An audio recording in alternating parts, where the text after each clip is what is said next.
मध्य प्रदेश में कांग्रेस छोड़कर भाजपा में आए पूर्व केंद्रीय मंत्री ज्योतिरादित्य सिंधिया और उनके 22 कांग्रेसी समर्थकों संग सत्ता संतुलन साधने में भाजपा का सामाजिक और भौगोलिक गणित बिगड़ गया है।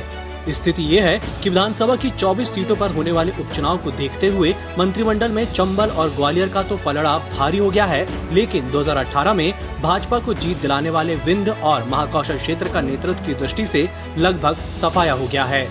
विंध्य में कुल 30 विधानसभा सीट हैं, जिनमें से 24 पर भाजपा को विजय मिली थी। बावजूद इस इलाके को केवल 2 मंत्री पद मिले थे।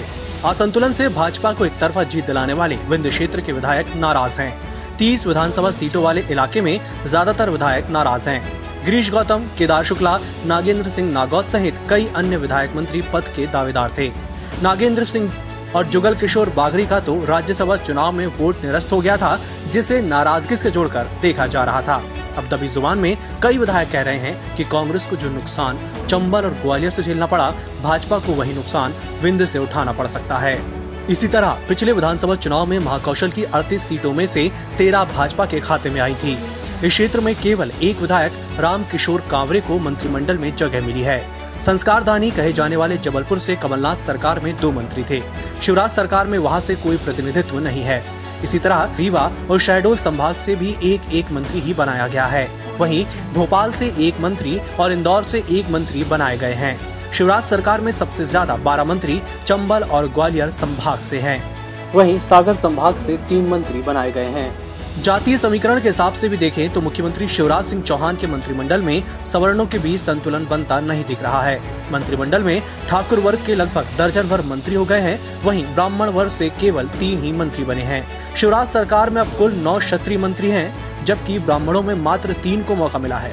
मंत्रिमंडल में शामिल क्षत्रिय मंत्रियों में से सिंधिया खेमे के गोविंद सिंह राजपूत, प्रद्युम्न सिंह तोमर, राज्यवर्धन सिंह दत्ती गांव, महेंद्र सिंह सिसोदिया, OPS भदौरिया शामिल हैं। उधर भाजपा कोटे से 4 ठाकुर मंत्री भूपेंद्र सिंह, अरविंद भदौरिया, ब्रजेंद्र प्रताप सिंह और उषा ठाकुर शामिल हैं। वहीं ब्राह्मण वर्ग से मात्र 3 ही मंत्री मिले हैं। इनमें गोपाल भार्गव, नरोत्तम मिश्रा और सिंधिया के साथ आए गिरिराज दंदोटिया के नाम शामिल हैं। शिवराज की पिछली सरकार की तुलना में देखा जाए तो इस बार अनुसूचित जाति, जनजाति और अन्य पिछड़ वर्ग के बीच प्रतिनिधित्व बढ़ा है। अनुसूचित जाति और अनुसूचित जनजाति कोटे से 4 और OBC कोटे से 9 मंत्री शामिल किए गए हैं। सामान्य वर्ग से 17 मंत्री यानी सीधे तौर पर 50% हिस्सेदारी मिली है।